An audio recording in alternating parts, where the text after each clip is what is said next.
मैं बोरीवली में जहां पूरे परिवार के साथ रहता था, इतने जिगरी दोस्त मेरे कि जान भी दे दे मेरे लिए और मैं उनके लिए जान दे दूं। उनको मैंने जाके बताया कि एक कंपनी है, एक सामान खरीदना है, 2 आदमी जोड़ना है, 1.5 लाख रुपए हफ्ता आएगा और तुम सबको मैं करोड़पति बना दूंगा।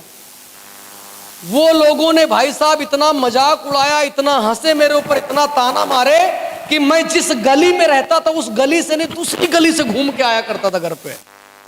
करोड़पति बनने चला है, ये लोगों को लूटने चला है, ये लोगों को फंसाने चला है, ऐसा मजाक वो लोग मेरे ऊपर उड़ाना शुरू किए।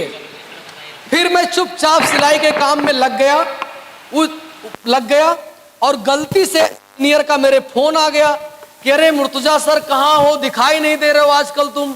और मैं नंबर नहीं था, मेरे ध्यान में था नहीं। मैं बोला भाई साहब अच्छा हुआ कि आपने फोन कर दिए। देखो मैं गरीब आदमी हूं, आपको तो पता है कि छोटी बहन की शादी का जेवर गिरवी रख के मैंने आपके साथ में काम शुरू किया है। हो सके तो मेरा पैसा वापस दे दो, के तो मेरा पैसा आप वापस कर दो। तुम्हारी कोई जुड़ता ही नहीं है, तुम्हारी कंपनी में कोई जुड़ता ही नहीं है। तो वो बोले कि ऐसा नहीं है, लोग जुड़ते, तुम लोग वही काम तो मैं भी करता हूं। तो बोले तुम क्या करते हो? बोला तुम वही तो बताते हो कि एक सामान खरीदना, 2 आदमी जोड़ना और 1.5 लाख रुपए हफ्ता आएगा, यही तो तुम लोग बताते हो, यही मैं भी बताता। नहीं नहीं ऐसा नहीं, ऐसा नहीं, तुम एक बार मीटिंग में आओ। फिर मीटिंग गया तो वहां पर 4-5 लोगों ने मुझे ऐसा घेर लिए जैसे कोई मंगल ग्रह से कोई आदिमान हो या कोई दूसरा जीव प्राणी उतर आया हो। और सब मुझे लगे समझाने, अरे मुर्तजा सर तुम ये कर सकते हो, तुम वो कर सकते हो, तुम ऐसा वैसा, बहुत समझाए। मैं पूरे उनकी मीटिंग और समझाने से एक बात समझ में आ गई कि अगर मैं फुल टाइम उतर जाता हूं इस बिजनेस में, नौकरी छोड़ के, तो मैं कामयाब हो जाऊंगा। मैं गया अपलाइन को बोला कि भाई मैं काम छोड़ रहा हूं, अब आज से मैं ये धंधा, ये बिजनेस में फुल टाइम करूंगा।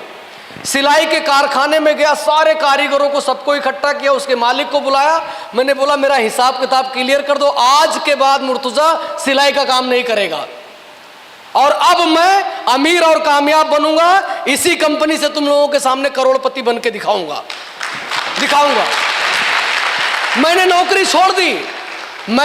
छोड़ दी, सिलाई का काम छोड़ दिया। उस बीच में मुझे बहुत लोगों ने, मेरे साथ में जो सिलाई का काम करते थे, वो मुझे रोके कि मुर्तजा पागल हो गया क्या, इतना अच्छा सेट कहाँ मिलेगा, इतनी अच्छी कंपनी कहाँ मिलेगी, इतना अच्छा सिलाई का मशीन कहाँ मिलेगा, ये देख नीचे जो होटल है ये तुझे उधार खाना भी खिला देता है, इतनी बढ़िया कपड़ा काटने वाली कैंची है, इतना अच्छा तेरे पास मेजर टेप है, इतना अच्छा तेरा टूल है बैठने वाला जिसमें तू सिलाई का काम करता है, इतना बढ़िया तुझे प्रेस मिला हुआ, कपड़ा प्रेस करने वाला, एक बार छोड़ देगा तो ऐसी सिलाई की मशीन और इतना अच्छा कारखाना काम तुझे मिलेगा ही नहीं।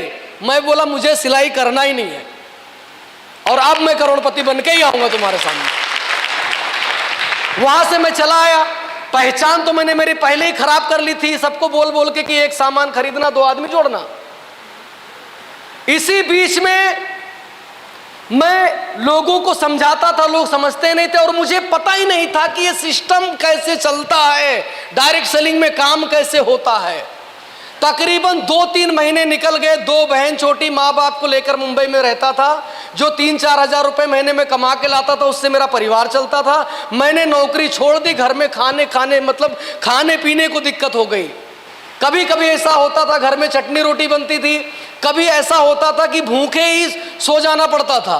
लेकिन मैं भूखा सो जाऊं मुझे कोई प्रॉब्लम नहीं था। जब मेरी छोटी बहन भूखा सोती थी तो मुझे बड़ा दर्द होता था और मैं रोता था तकिया दबा के ऐसे कि घर वाले देख ना ले मुझे कहीं। और मैं ऊपर वाले से बात करता था कि कुछ भी हो जाए, एक मौका मुझे दे दे जिंदगी में आगे बढ़ने के लिए और मैं बन के दिखाऊंगा, कामयाब बन के दिखाऊंगा। रोता था मैं, बहुत रोया हूं इस धंधे में, बहुत रोया। ऐसे ही 3-4 महीने निकल गए। मैं लोगों को मीटिंग में बुलाया करता था, मेरे पास पैसे नहीं हुआ करते थे। लोग बस से चले आए, अपनी मोटरसाइकिल से चले आए, ट्रेन से चले आए और मुझे जब बोलते थे कि सर तुम भी चलो ना ट्रेन से, मैं बोलता था नहीं तुम चलो, मैं पीछे से बाइक से आ रहा हूं। मैं पैदल जाया करता था, 15-15, 20-20 किलोमीटर पैदल ही चले जाता था, पैसा नहीं रहता था मेरे पास। मीटिंग में ऐसा टीम इकट्ठा होती थी, कुछ लोग थोड़े थोड़े ज्वाइंट कर गए तो कोई बोल दिया कि सर भूख लगी है, नाश्ता कर लेते हैं मीटिंग के बाहर। बोले हाँ ये लो, तुम लोग खा लो, वड़ा पाव खा लो, पकौड़ी भजिया खा लो। बोले सर आप भी खा लो। बोला नहीं नहीं, मैं तो अभी खाना खा के आया हूँ, भूखा रहता था लेकिन क्या करें। बोले तुम खा लो, मैं खाया हूं अभी, जबकि अंदर से आग लगी रहती थी पेट में, समझे। तो इस तरीके से काम मैं करता चला गया। इसी बीच में एक ट्रेनिंग मीटिंग लगी बोरीवली में। बोरीवली में एक ट्रेनिंग मीटिंग लगी, 4 घंटे की ट्रेनिंग थी। उस ट्रेनिंग ने मेरा जीवन बदल के रख दिया। उस ट्रेनिंग ने, जब उस ट्रेनिंग में मैं गया, वहां पर बैठा डायरी पेन लेके, मैं लिखना शुरू किया।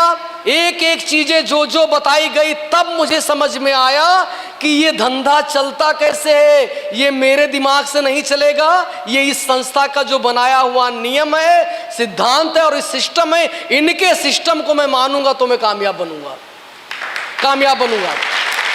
सबसे पहला काम मैंने किया, अपने लिए पैंट और शर्ट और एक काला कलर का कोट सिलवाया मैंने। घर में जो भी थोड़ा बहुत पैसा मम्मी ने छुपा उपा के गुल्लक उल्लक में जमीन वमीन के नीचे दबा के रखी थी, लिया, कुछ पैसा उधार लिया। कपड़े मैंने सबसे पहले सिलवाए। मैं स्लीपर चप्पल पहनता था और जीन्स और टी शर्ट पहनता था और बड़े बड़े बाल रखता था, एकदम चोर जैसा लगता था मैं, हाँ पॉकेट मार जैसा। तो साला मेरे ऊपर कोई भरोसा करे कैसे। तो सबसे पहले मैंने अपने कपड़ों के ऊपर सुधार किया।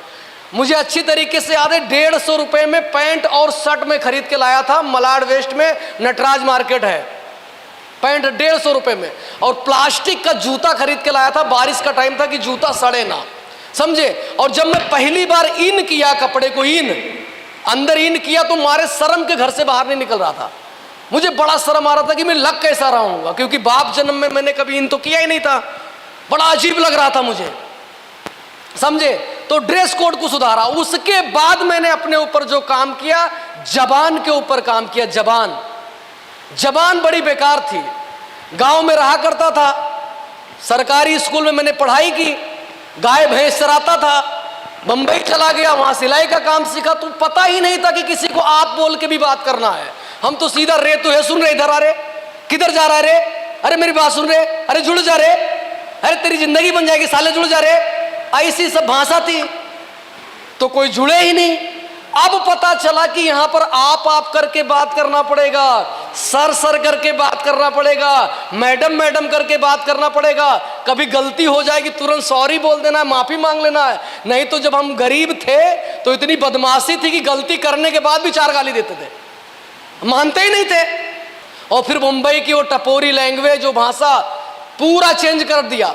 जबान को अपने सुधारा। मैंने बोला ना, सेल्फ इन्वेस्टमेंट, खुद के ऊपर खर्चा करना पड़ेगा। उसके बाद एक ठीक ठाक से मैंने मोबाइल लिया। सेकेंड हैंड में मैंने एक लैपटॉप लिया, क्योंकि नया मैं खरीद नहीं सकता था। थोड़ा पैसा मैंने और कमाया, एक मोटरसाइकिल लिया, क्योंकि मैं पांव पैदल चला करता था, मेरे पास मोटरसाइकिल वगैरह कुछ नहीं थी। तो जब मैं बाइक ले रहा था, मोटरसाइकिल ले रहा था, उस टाइम 12-12.5 हजार रुपये डाउन पेमेंट देने थे। मेरे पास पैसा नहीं था। 5-6 हजार रुपये घर में से लिए और बाकी यहाँ वहाँ लोगों से मांगे। कोई उधार देने को तैयार नहीं था। लेकिन बाइक मैंने लिया, फिर वहाँ से मैं बाहर निकला। बाइक लेके जब मैं चलता था, आपको बता दूं कि बाइक लेके जब मैं निकला तो पेट्रोल पंप वाले को बोला 20 रुपये का पेट्रोल डाल देना।